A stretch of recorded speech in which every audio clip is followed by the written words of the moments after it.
Conscience.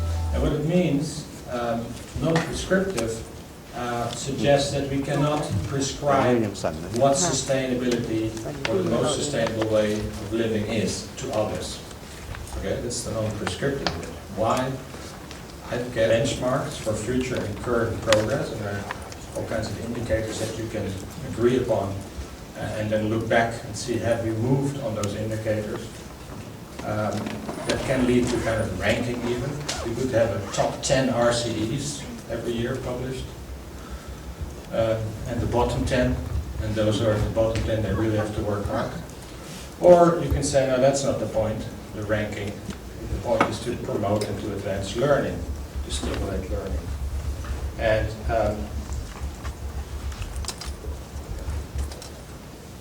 And process that you need to do in order to remain part of the league of RCEs, then it can lead to a strategic kind of reporting that is not driven by learning, but driven by accountability. And I think sustainability demands that we shift from a culture of accountability to a culture of learning. So let's talk a little bit more about that. The importance of meaning and meaning making, I think, is also important. That has again to do with local knowledge systems, also using a range of perspectives to jointly agree on what is meant by sustainability in our community.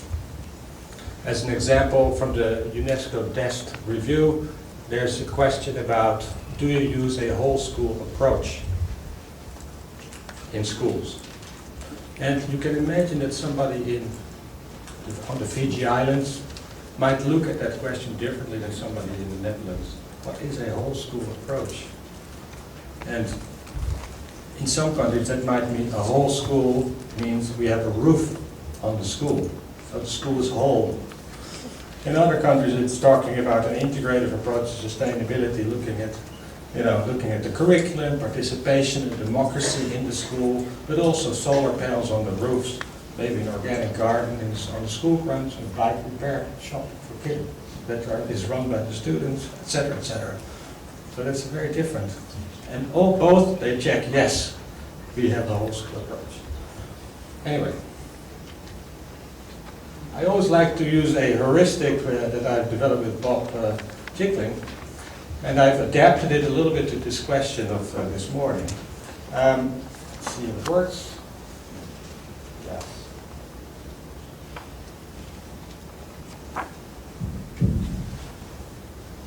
Okay. These are two force fields or axes or continuums that express the amount of self-determination that you have in setting indicators, so allowing communities to set their own indicators versus having experts decide what indicators are useful and needed, and whether they should be universally applied or locally applied. Yeah?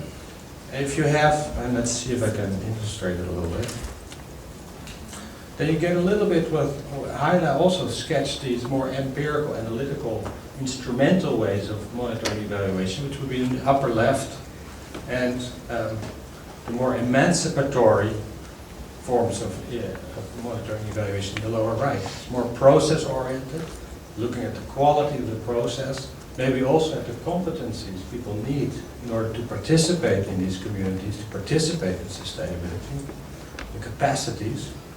It's more a collaborative learning approach, and it leads to more reflexivity. Whereas on the other side, it's more outcome-based, it's more about ranking and comparing, it's about evidence, it's about certification often. And certification can be seen as a tool to maybe assure quality, but it can also lead to maybe a distraction from what is really needed. As an example, flying over here, I read the Holland Herald, which is the KLM magazine. And it was talking about how KLM, Air France, are the top airline when it comes to sustainability. And so I was flying an ISO 14001 certified plane from Amsterdam to Montreal. And the food that I was eating was also provided by a caterer that is ISO 14001 certified. And then I'm staying in a hotel that has an environmental policy. So I'm really feeling good about flying to Montreal.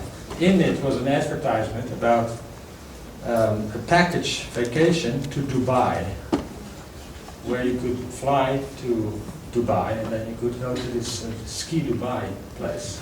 Have you heard of Ski Dubai? It's an indoor ski slope, which is ISO 14001 certified. So I'm just trying to say that there's a dark side to all this, and that's a question I'd like to raise. Do we want to have this kind of a certification for RCEs, or might it actually do more harm than good? So anyway, this is kind of the bandwidth of possibilities, and of course, like Heide was also suggesting, there are possibilities to mix and blend these things. But we have to be very critical of what we do. These are, I'm just going to run through these, but I'd like to share these with you in print at some point, or maybe through, if we get the emails, I can send these to you. I mean, there are some differences between these outcome-based forms of monitoring and evaluation and these process-based. If you look at the main goals, it's often realizing existing policy, targets, outcomes, accountability in their own context, without losing sight of the larger picture. Thank you.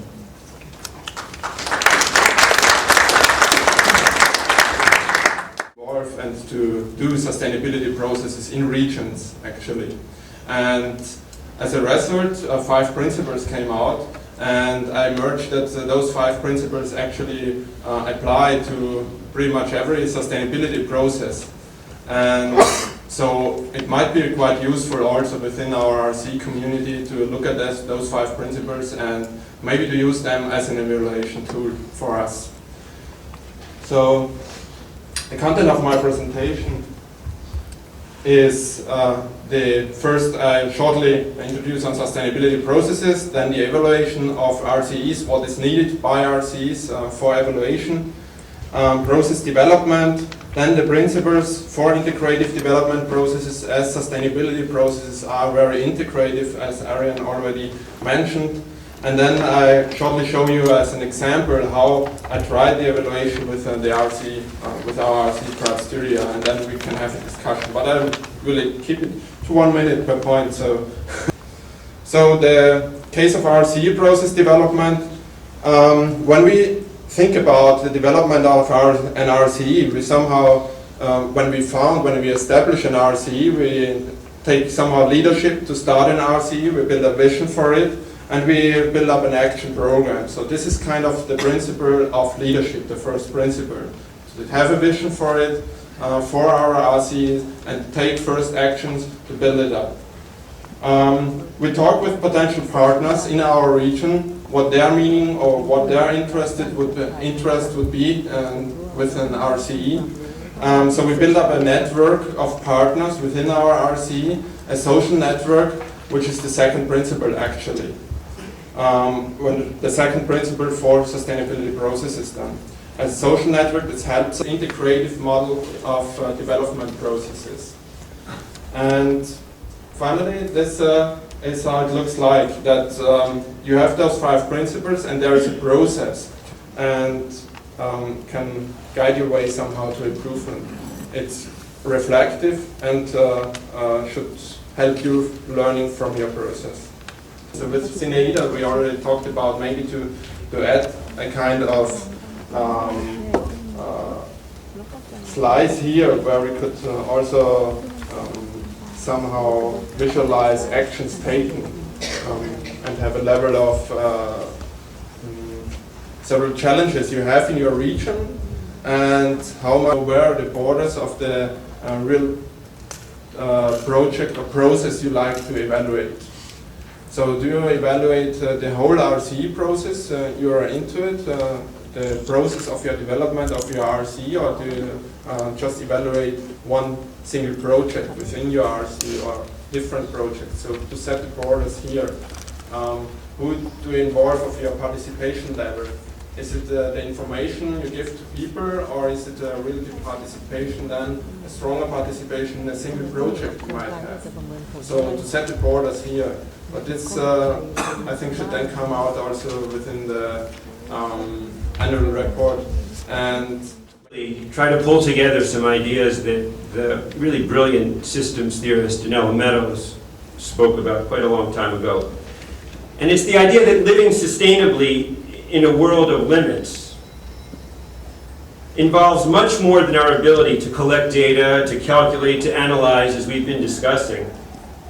It involves engaging our full humanity. And this means pulling together our human capability and potential for integrating critical thinking, intuition, compassion, vision, love, joy, and our morality. And I think sometimes, Clement's very beautiful diagram, it's very difficult to see where the love and the compassion fit into that process. It's a very, very important element of the evaluation process.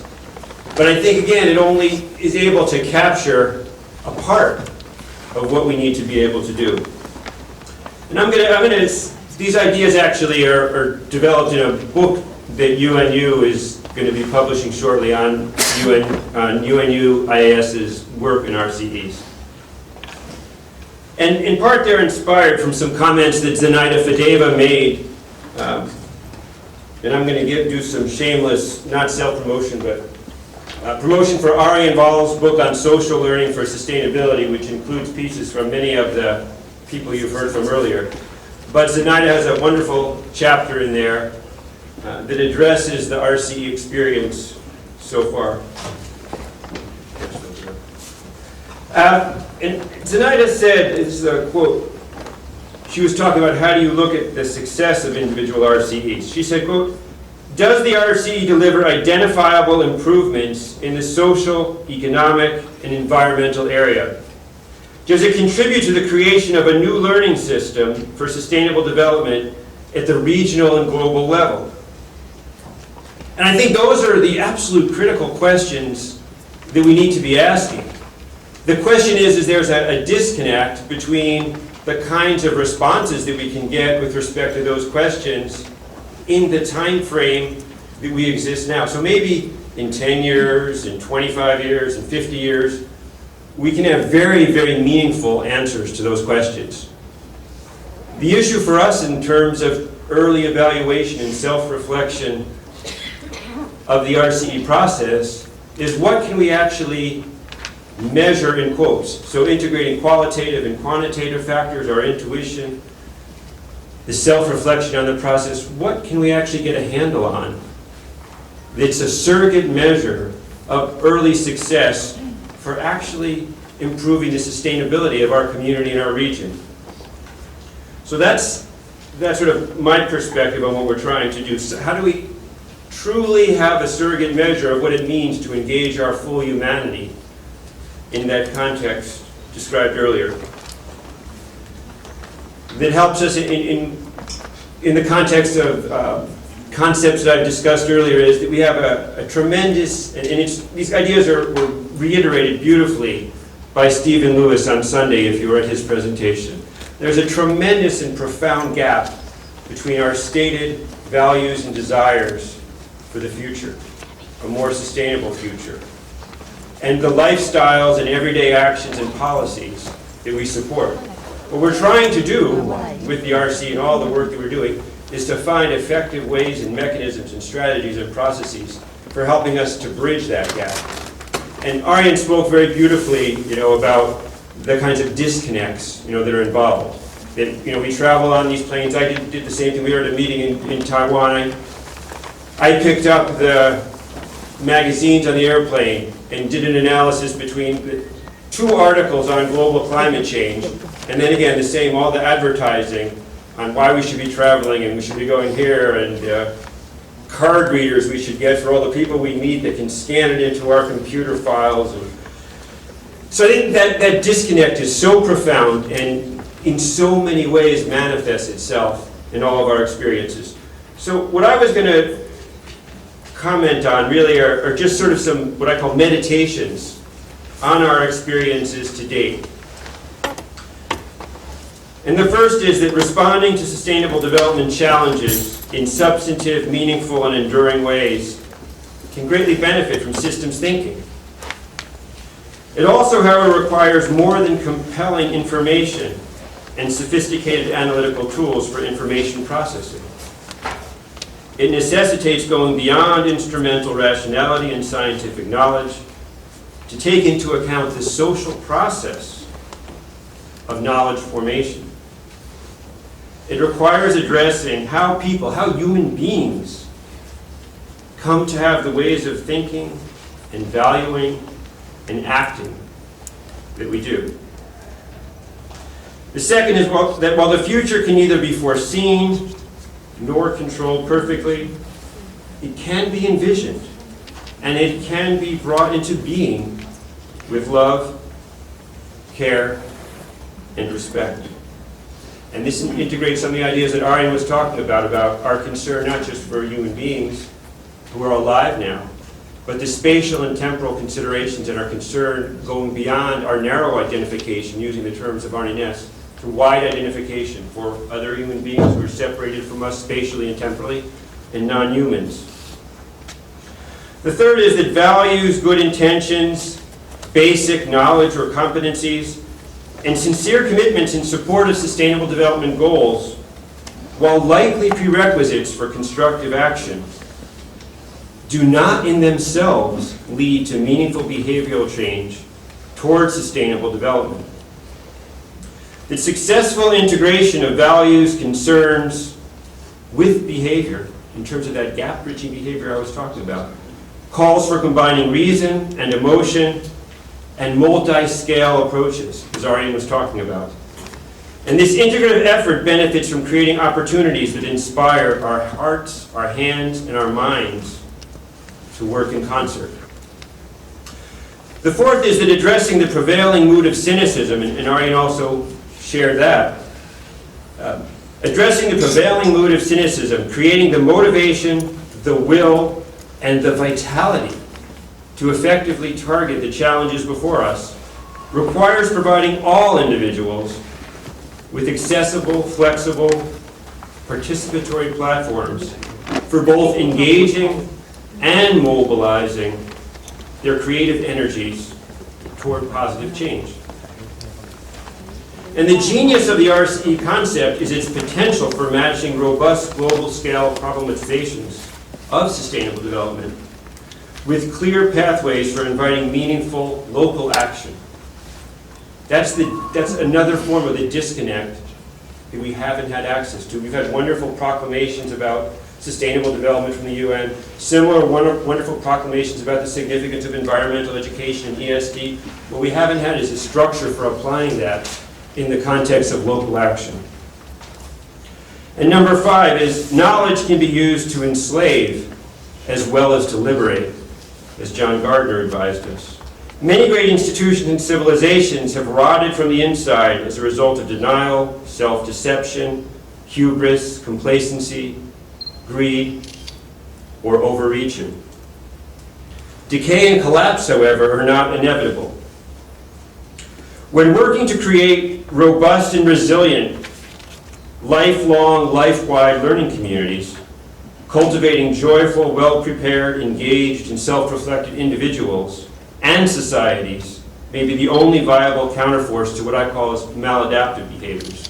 So the question is, in the context that Arjen was discussing, what's the relationship between what we might call these connections between skills and competencies at the level of individuals, but what's the relationship between that individual background that people bring and the collective learning capacities?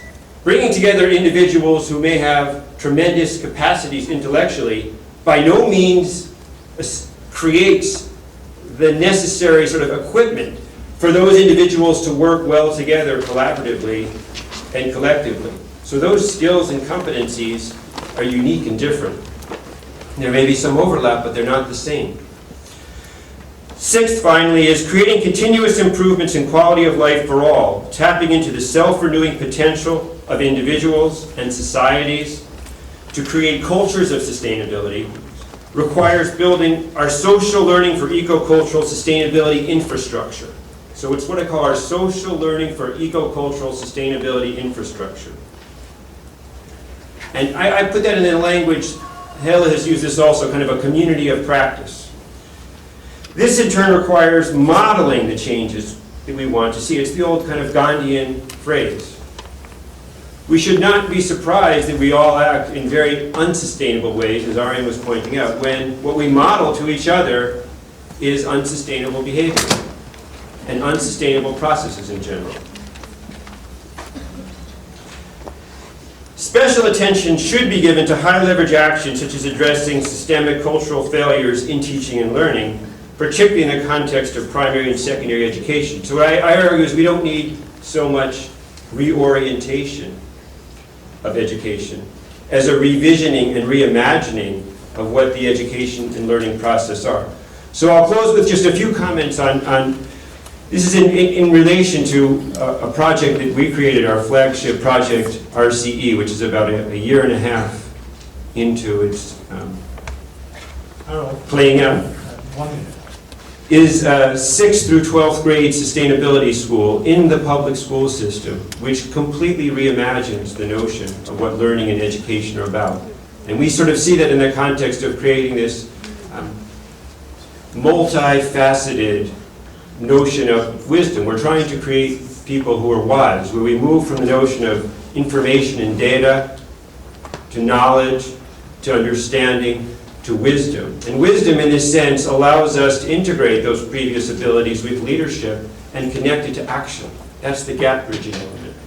And finally, our early surrogates are really a measure of how vital is this social learning for eco-cultural sustainability community that we're trying to create.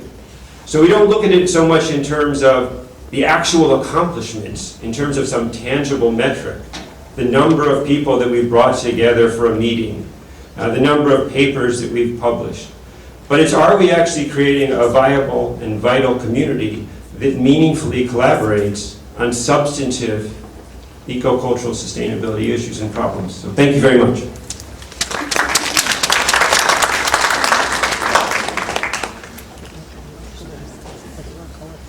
Thanks very much indeed, Harold, for that and for emphasizing the whole sense of humanity that we're dealing with.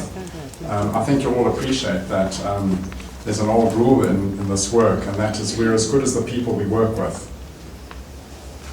Nobody's an individual blazing ahead there. And the idea of a community of practice that Harold referred to, if you like, Etienne Wenger's concept of the communities of practice that we're all in, how can we strengthen those communities of practice? I'm going to make one last point about Harold, other than thanking him, and that is that he shaped the first sentence at the Amtebab Declaration just under 2 years ago at the Global UNESCO Conference. I'd like you to listen to this sentence because it emphasizes the ecological orientation that he took. If those of you who've read the Amtebab Declaration, bear with me. It goes like this, the first line. Our vision is a world in which our work and our lifestyles contribute to the well-being of all life on Earth. Could anyone think of a better or more elegant vision to live for? Those of you who haven't seen it, it's also worth going through the rest of that declaration.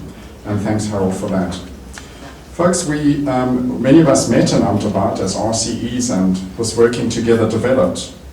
Now we've arrived in Canada, having been through Barcelona and been hosted there by Heloise and her colleagues.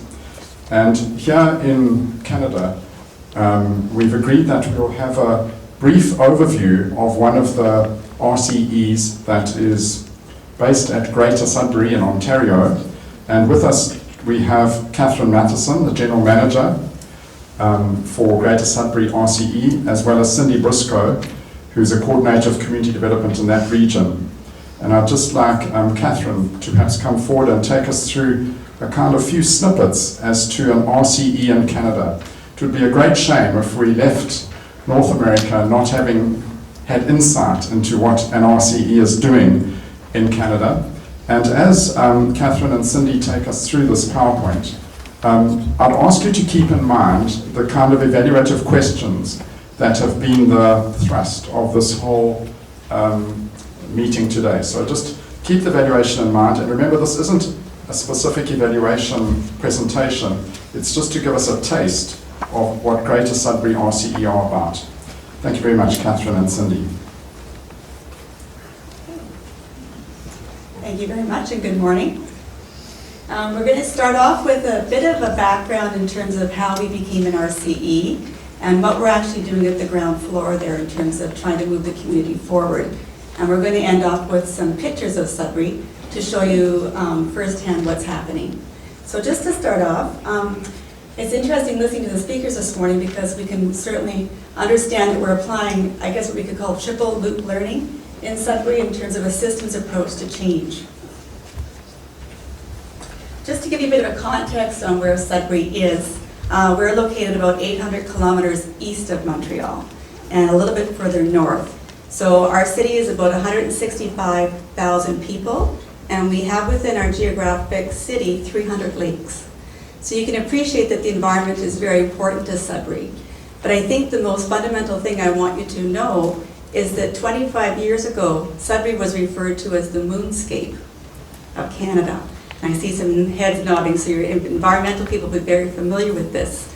They actually, very well known. We still can't shake that image, but you'll see at the end of our presentation that it's actually changed. And the reason we became an environmental hazard in Sudbury was because we're the nickel capital of the world. So while the environmental resources brought wealth to Sudbury, they actually pretty much almost destroyed our environment. So we've come a very, very long way in a short period of time. And the RCE model, the RCE model is symbolic of how a community can move forward and create systems and fundamental changes for a healthier humans, as I heard here earlier, and a healthier community. So I think what we'll do, Cindy, is this the beginning here? Very beginning? Right, the beginning, yeah, all right. Here we go. Okay, from a systems approach, Sudbury started off with a crisis, as I mentioned earlier, and that brought about the need for change. So from a community level, sometimes we need to have some impetus for change, for everybody to believe in, and at that time, the health of the people in Sudbury was a primary concern. So City Council, when you talk about a governance model here today in terms of how governance plays a role, the City of Greater Sudbury government, the municipal government, set a priority for themselves, for their term, where the human health would be improved within Sudbury. And that's where we started. So the World Health Organization obviously looks at 3 fundamental factors for improving human health, as you're probably all aware: social, economic, and environment. Ironically enough, after we were down the path, the United Nations University model is very, very similar. Social, economic, and environmental improvement for sustainable development. So here we were down the path of one priority, and in synergy with another one, we applied for the RCE designation and received that 2 years ago. So that just shows you here that we started on one fashion and we worked with synergies with the UNU to move forward in the RCE model. So we had the vision, we had the crisis, we needed a strategy. So we worked out a strategy. And the key part about this as well, the City Council said it's a priority. They couldn't do it on their own. There's no way they could actually pull something like that off. So they pulled in all the community partners that they could gather and selected a strong group of experts to create a strategy for a healthy, sustainable community. So then we moved forward from there. That was our strategy. And targeted call to action. So the behaviors that we wanted to change were clear in terms of economic, environmental, and social. And we targeted community, government, and corporations to make that happen. And the way in which we did that was through modeling, education, and advocacy for change. When we talk about a local governance model, here's the model that we're working with for our RCE. And as you can see, it's surrounded by community. So community is the foundation of this model and the way in which it can proceed.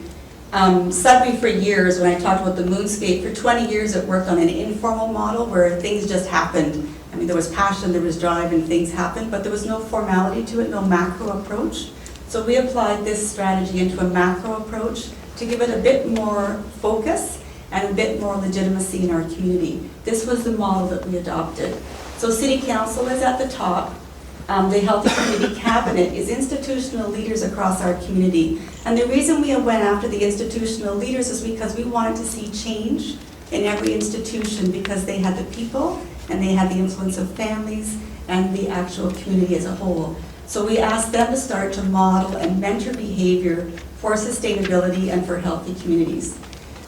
We then enacted a model where we have a bunch of subcommittees moving forward, and there they be. So how do we actually celebrate and recognize our community partners outside of our cabinet? We use a lens, and the lens that we use is the RCE lens. We run groups through this lens, and hopefully the more the better.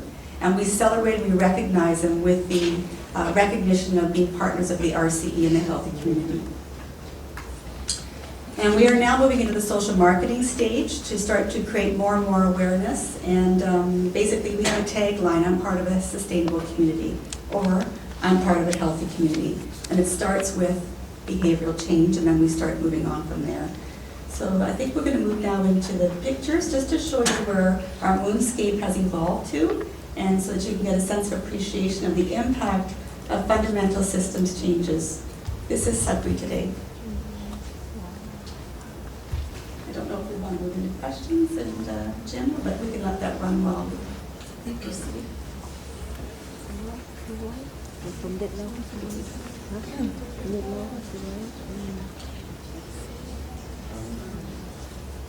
Thanks very much indeed, Catherine and Cindy, for not only giving us a taste of the thinking behind it. It's really remarkable that it links to the kind of systems orientation that Harold outlined, but also for giving us some pictures of how what was really a moonscape, we're told, of a sort of barren Greater Sudbury has been transformed like that. So if that is the kind of transformation one has in mind, how on earth would one probe that from an evaluation perspective, and what sort of research questions might one bring to bear that would do justice to the kind of scope they have from the political structures through to the others? What we will do is, I see somebody would like to ask one question before we have our next speaker. I think somebody over there. Thank you, sir. Yes, thank you very much for this presentation. You were just mentioning that you were able to kind of transform the participatory process from more informal, become more formal, and get more legitimacy. What does it mean? Do you have a formal regulation that ideas which come out of this process have a certain degree of power or authority? Okay, as Catherine prepares her answer, I'm just going to repeat that question so we all have it in the room. It's a really interesting insight, because you'll remember Catherine said that things were a little bit chaotic and disorganized. She said there was lots of passion in Greater Sudbury, but now that kind of chaos, if you like, has been complemented by a more structured orientation to the transformation. So the question is, how did that come about without losing the strengths of the one sort of open-ended system and getting another? One quick answer to Catherine, and then we'll go on to our next speaker. Thank you. Thank you for the question. It is, it's a profound question, and it is a result of the, I guess the way in which we can move forward as a community. So to answer your question, things were happening on a very informal basis, but nobody understood what a health community was. They were all doing it, they were all working towards sustainability, but the education and understanding of that was not there. Also, by moving forward, we formed the expert panel, and as I mentioned, they were institutional leaders. So the model was adopted by City Council, the model that we had shown here with the different groups, and the formality was there. We have community action networks across our community. There are 13 of them. They're grassroots community action networks within little communities. They will interplay with the cabinet and the strategy for a healthy, sustainable community. So it's a tough question to answer. All I can basically give you in a few seconds is that we applied a formal process on top of an informal one to help it move to the next stage of development. And if we hadn't applied that formality, we would never be able to move forward. So I think the learning here is that yes, informal networks are really, really important, but there has to be a vision, there has to be a strategy, there has to be a process, and there has to be a celebration and recognition of the work that people are doing to move forward to the next level of engagement. Jolly good. Well, thank you so much, Catherine and Cindy, who helped with the technology. Thanks, ladies, for being with us and giving us a glimpse of the Canadian perspective. Our next speaker, and we're going to have to flick back to the chart here. I don't think the machine's loading up. Is it loaded up? Andre Dayton.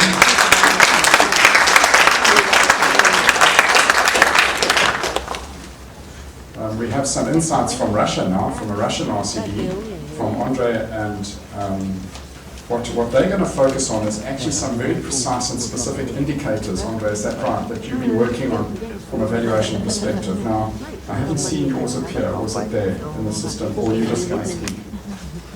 Okay, so we have Andre Dayton all the way from Russia to share with us. Thank you very much. Thank you.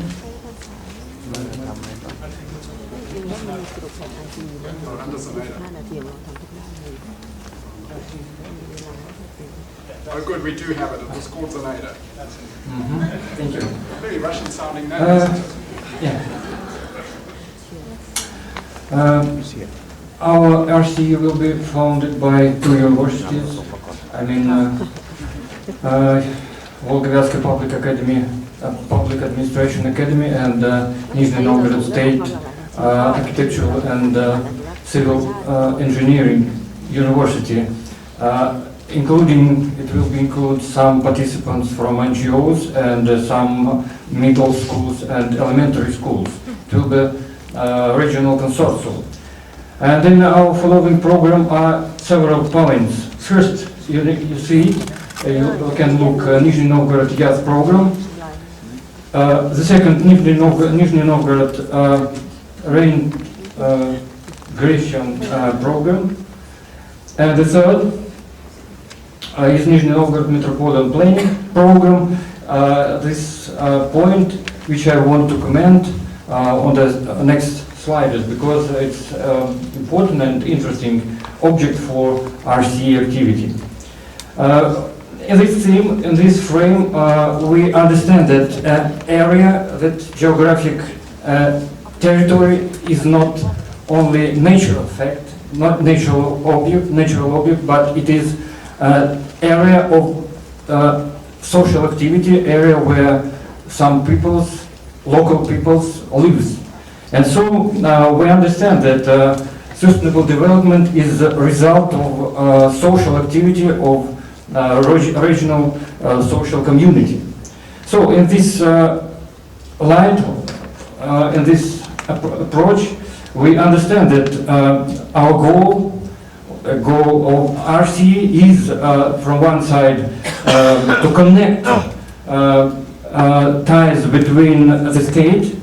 You see, as the image of the state in Russia is President Medvedev, for example, now, and business, you see Mr. Abramovich, and NGOs, you see some person of our local activity.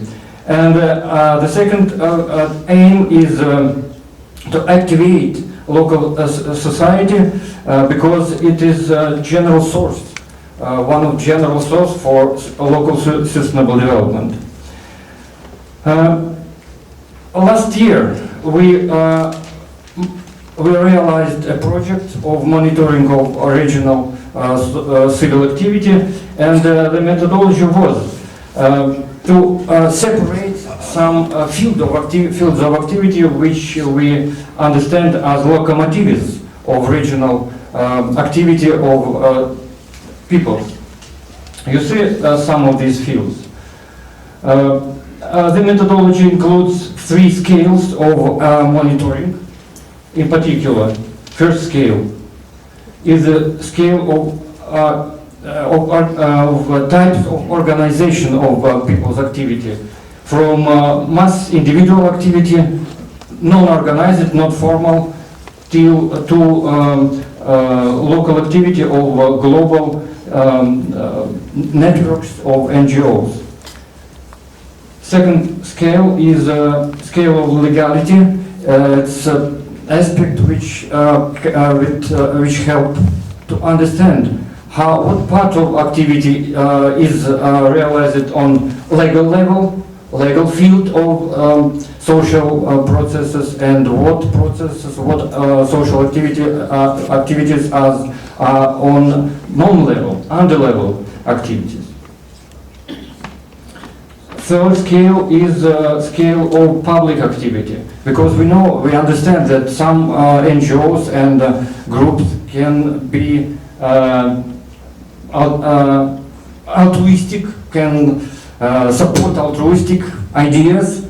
Other support egoistic is possible there, ideas and forms of activity, and some organized support some mix between them. And so it is important to understand what organizations are more active in our region.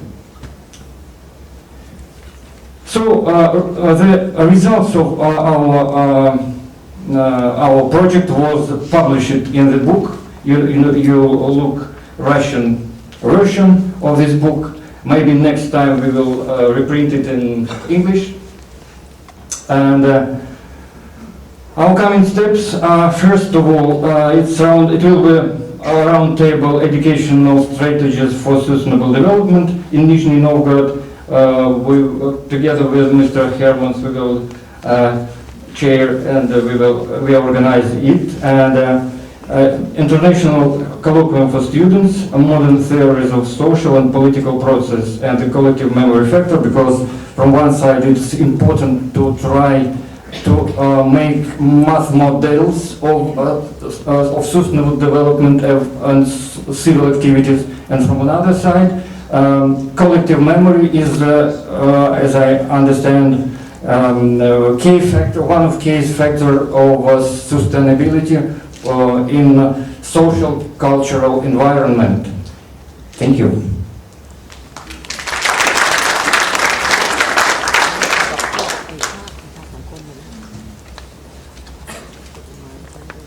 Thanks very much indeed, Andrei, and for giving us a glimpse into the kind of structures that are shaping the RCE there in Russia. I think Zenaida either wants to make an announcement or tell me something.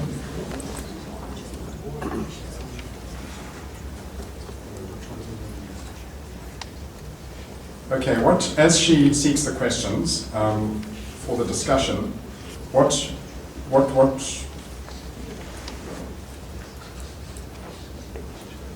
can't change them now, eh? Okay. I think flick that back so people aren't watching it for a minute. Okay, folks, what I was asked to do is to try and this is not only for the people who've just arrived, but it was to try and give you a summary, a very brief summary of what we've heard about evaluation from this morning when we first came into the room, and Haida took us through that very brief overview on the different styles of evaluation. So those of you who are very familiar with this research, please just bear with me. Those of you who heard much of what Haida and Arjun said, I'll just try and summarize some of the orientations, and then we're going to have some opportunity for you to speak to each other, which will come in a minute. The initial part of Haida's talk was to give us the sense that the first generation evaluation that she spoke of was very empirical analytical, if you like, scientific, kind of all associated with baselines and looking at before and after studies and very measurement centered of change. And she started with that kind of orientation to evaluation. And it's not to say it's wrong. I think that's the important thing. The thing to do is not to be a victim of that style when you're trying to probe broader things like the kind of sense of humanity that Harold introduced us to. So obviously the empirical analytical orientations have a place. She then took us through towards fourth generation evaluation. So remember, she took us through the four. As evaluation became more interpretivist, more naturalistic, and where you set out trying to describe what's going on and try and probe what's going on. Now, as I said, if you're using an empirical analytical model of before and after questions, and the processes you're involved in as an RCE are rich and full of humanity, you've got a complete lack of reality congruence. So the research is coming in at this angle, but the activities are like that. That kind of mismatch is not healthy in any evaluation thinking. So one has to seek to select the kind of research design that matches the kind of orientation or power that is within that RCE orientation. So we traveled with Haler through towards the kind of mixed measurement, she used that term, constructivist orientations, using a wider set of styles. She emphasized that every time you choose a style of evaluation, it has implications. And she said some of the more constructivist approaches tended to be rather self-perpetuating, and they lacked the ability for a broader perspective. In the literature, that broader perspective is often developed through having a moderating mechanism in your evaluation, which could be an external committee that gives a sense of moderation to what you're doing, so that you don't just perpetuate the same old styles. And she left us with a super challenge, which I'd urge you all to take into your work, in RCE work and in evaluation. The principle of evaluation as learning. Actually, we all evaluate all the time. As people, as scientists, as folk at conferences. And if we see that evaluation as learning, then we'll strengthen the kind of practice that we on about. One has to be consistent with the kind of research design that one takes, and if one takes one orientation and then expects a different outcome, the kind of consistency is lost. Arjun then picked up on, in his session, around stressing sustainability issues, and he spoke of a non-prescriptive but more emergent orientation to evaluation, and with sustainability as the focus. You might remember that when Clements gave us his speech, he said that a strong questionnaire dominating research design limits the kind of inquiry process that we're doing. So if you're being really innovative in your RCE and somebody designs a questionnaire for you, how on earth are you going to put your creativity into that questionnaire? Examples from the Southern African setting that I introduced as I started is that we're exploring things like urine diversion toilets, we're exploring switching off the national grid, and some quite exciting sustainability measures that Arjun might favor. But when I filled in the questionnaire for my annual report, none of the innovations could fit in there. That's not surprising, because the questionnaire was designed in a different context. But now, if I became a victim to that and only filled in the questionnaire according to those answers, I would fail to represent the rich diversity that is emerging in Southern Africa, where sanitation, energy loss, and those issues are where the cutting edge of this transformation is.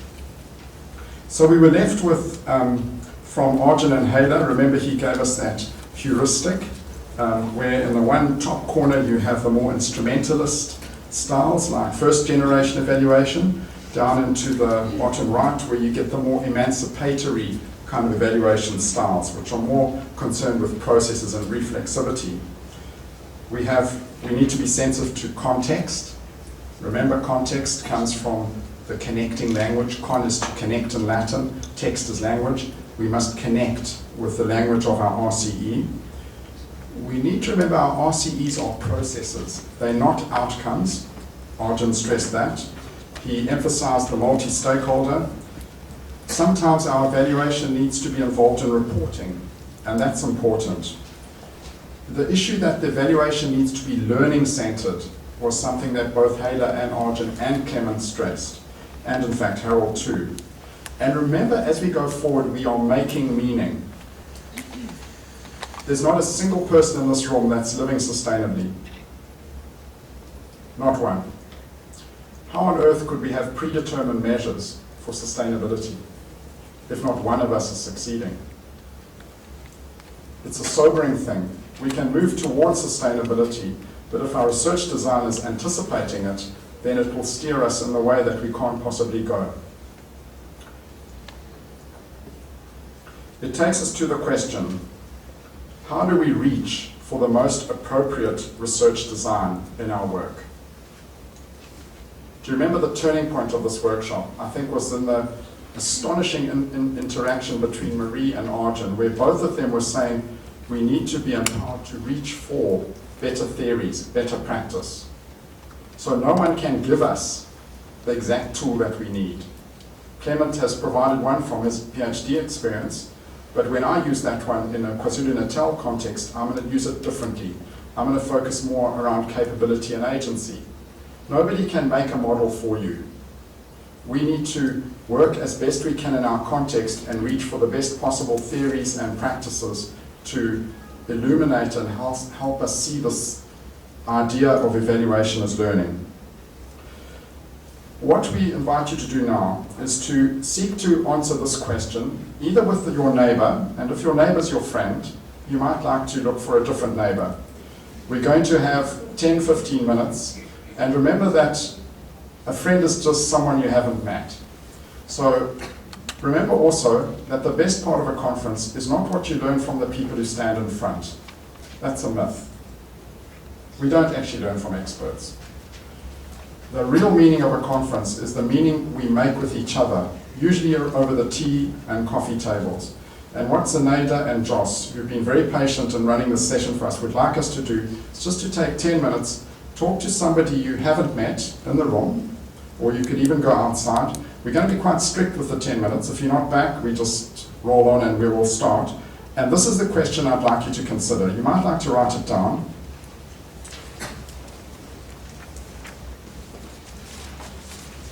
Okay. How do we develop more reflexive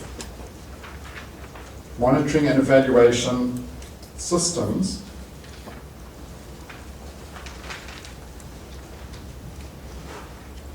that support meaningful learning? I'll repeat the sentence. How do we develop more reflexive monitoring and evaluation systems that support meaningful learning? Do bear in mind that meaningful learning is a process of change, okay? Now, as you've now got that written in front of you, there might be folk in the audience who, some of these terms are a bit strange. Now, people like Martha, Dick, Titch, Hayla, Arjun have been exploring these words. If there's a word here you would like explained, we have facilitators throughout the room who will move to the hands up and have a shot at answering those questions. So if to you reflexivity is a difficult idea, maybe you've come from Russia, maybe English is your fourth or fifth language. If that's the case, hands up, and some of us will move to you and try and help. If we can't use the kind of expertise we've got in this room to help each other, then we're dead in the water anyway. So that's the first part of the next 10 minutes, to help us clarify the term. While that's going on, those of you who aren't putting your hands up are looking for somebody in the room you haven't met, and you're going to phrase this, which is really the kind of answer that we came for. Thank you very much for holding the journal and for being with us, Kieran. If you haven't published in the Journal of Education for Sustainable Development, now's the chance. And why not share your evaluative work for your RCE in this kind of journal, folks? Anybody else have an insight from that discussion? Yes, thank you very much. We talked about trying to get actors are not typically involved, who were not part of the whole idea that we need to live sustainably. And so how do we get them involved? And I had a good suggestion, which is you work with the actors who are involved and then send them out, like children. If you're teaching children in school, they often draw their parents into it. And if their parents are working for businesses which are not involved, maybe then the businesses will be involved. So sort of co-opting those people through the children would be one way, or from the other actors who are involved, trying to make sure that we can get other people in. Super. Okay, so yeah, thank you very much for that. So there's an insight as to how to get other actors involved in the RCE work, not only from an evaluation perspective, but how do we have more and more people seeking these sustainability practices that we know are absolutely imperative if the life support systems of the world are going to continue. Thank you very much for that. And do remember the other separate insight from what we've just heard is that children often have a far bigger influence on their parents than anybody's been realizing. There's some recent research around that shows how when your children say something to you, you often listen more than you do to your bosses or your colleagues. And everybody wants their children to be proud of them. So who would want to live a non-sustainable lifestyle when their children are saying, you know, we could be living more sustainable practices? And then in that sense, as we've heard, the children can become the actors for this kind of change. Any other insights that we got, David? Thank you, sir. Lyle Baker from RCE Saskatchewan. Can you hear me? Okay. Without standing up, thank you. I met a very informative colleague from RCE Shubu University, and we discussed the time element and how within 1 year for Shubu University out of Japan and RCE Saskatchewan, 2 years that we've been designated, how we have tried to move forward, but there always seems to be so much work. And looking at what that connection is with the question that you challenged us with, and then with reflexivity and transformative education, and the specific area of university professors and their demands. And how do you then broaden it from the formal to the informal and non-formal without making sure that you don't lose the rest of your community with an academic approach? So we had a very, very good discussion, and I thank you, Rita, for enlightening me and having that opportunity, which seems far longer than 10 minutes. Indeed it was, and thank you. Yeah, certainly the quality of the discussion warranted more time. It's Lyle Benko from Saskatchewan, is that right? That's right. Easy to draw, hard to spell. Easy to draw, hard to spell. Lyle Benko from Saskatchewan. Thank you very much, Lyle, for those insights. Okay, perhaps one last comment or insight from that previous session. Yes, thank you, ma'am. I'm Carolina Gabriel from Portugal. What I and my colleague talked about was that we don't achieve evaluation systems, meaningful or otherwise, if people don't want to be evaluated. That is the first step. I think that we in Portugal, and particularly in the Azores, where I came from, have to go through.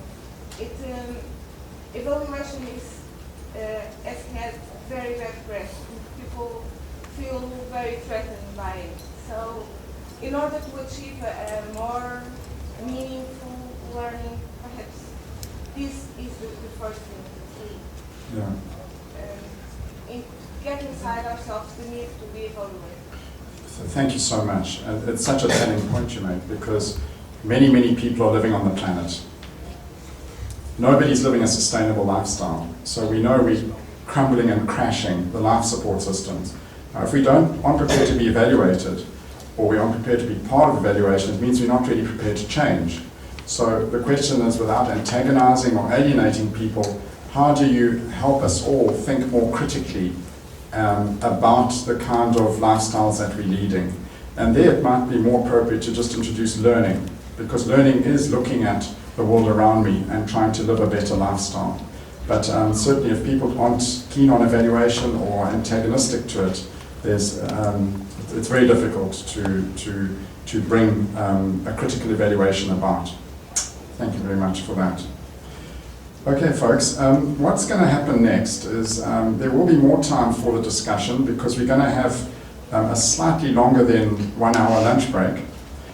So what will happen is in 5 minutes we'll go off for lunch, and lunch is from 11:45 until 1 o'clock, just to help you survive sustainably in these auspicious surroundings. Most of the lunch venues seem to be about one place down, and you can choose where you eat, and they kind of queues, and you pay a nominal amount of Canadian dollars and they give you some food. That's how it works, it's simple. Then what happens after that is all people involved in RCEs or any friends or guests, it's not, these meetings are all open, and I think that's a wonderful spirit of RCEs. We're not here to control the RCE space. So the meetings after lunch are starting at 1 o'clock, and they will commence at 1 o'clock sharp. And then you've got to choose which one you're going to. It's quite simple. You choose your geographical area. It looks like Nami and her colleagues fixed the problem. No, they didn't fix the problem. So they thought they had, but in fact they hadn't. But thanks, Nami and others, for all that effort. The astonishing support work we get from the RCE support UNU group in Tokyo is just really wonderful. So thanks, guys. So if you're in the Europe group, don't go to 513F because you'll end up in America.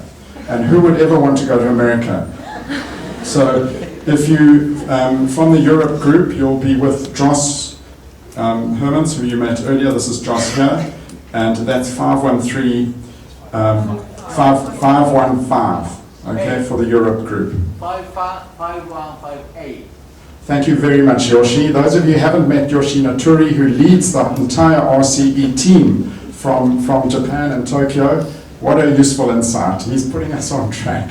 And Yoshi, thanks to you and your staff for all the work they've done to set up this meeting today. I'm telling you, it's not difficult. Sometimes we moan about things like this, that, and the other, but we don't often step up to the plate and do the kind of organizing that you guys have done. So thank you ever so much for all of that. I think a little round of applause.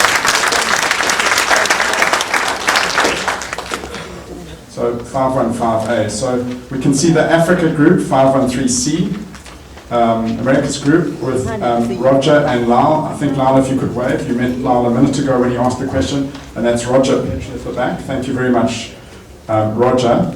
Could we have the Asia Pacific leaders standing up, please? Zainal Sanusi and Juan Byung.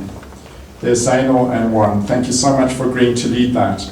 And then I've been asked to tell the leaders that whose names we've just called out is at the end of the session, that's at 3 o'clock, could the facilitators all report to room 513F. Now the trick here is to write it on your hand, guys, 513F at 3 o'clock. That's where we consolidate everybody into the Americas. Just to add to the statement. No, it's a new colonization policy. The most important thing now is we're not going to meet as a group again today. This is it. Finished now. So tomorrow we don't meet in this illustrious venue. We're going to a more sustainable approach. And we're going to be going to the Biosphere Dome. Okay? Now, I think it's best if... Therese, would you like to? Or... It's best Andre do it. Andre is from the Dome, and him and Therese are hosting us.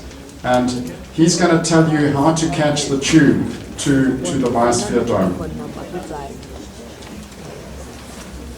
Thank you, Jim. I can't help it but taking the opportunity to unofficially welcome you tomorrow at the Biosphere, so we'll do it again tomorrow morning. So for those of you who are not familiar with the subway of Montreal, I'll give you some indication. It's very simple. The subway is function in line in colors. And here at the Palais des Congrès, the subway station name is Place d'Armes. So if you're located around, you're at Place d'Armes, so you take the orange line to the main station of Montreal called Berry-UQAM. So I suggest for you to write it down, Berry-UQAM, B-E-R-R-I. UQAM is the University of Quebec in Montreal. So that's the main station. What you have to look there is to the yellow line going to the South Shore. You have only one station. The next station name is Jean Drapeau. That's where we are located. Jean is Jeandrapeau. And once you're there, really simple, you turn around and you'll see the huge dome of our museum, and we're hoping you're going to be there at 8. We have a post-reception from you guys, and it's important you take some minutes to look at this work, and then the discussion will start, I believe, at 9. So we're really happy to have you on board tomorrow. Thank you. Excuse me, sir. Is this the same from the U point? UKQAN. Yes, the same current line. Oh yeah, it's the same. It's just one name. It's the main station. Thanks very much, Andre. Don't forget 8 o'clock start, folks, tomorrow morning at the Biosphere.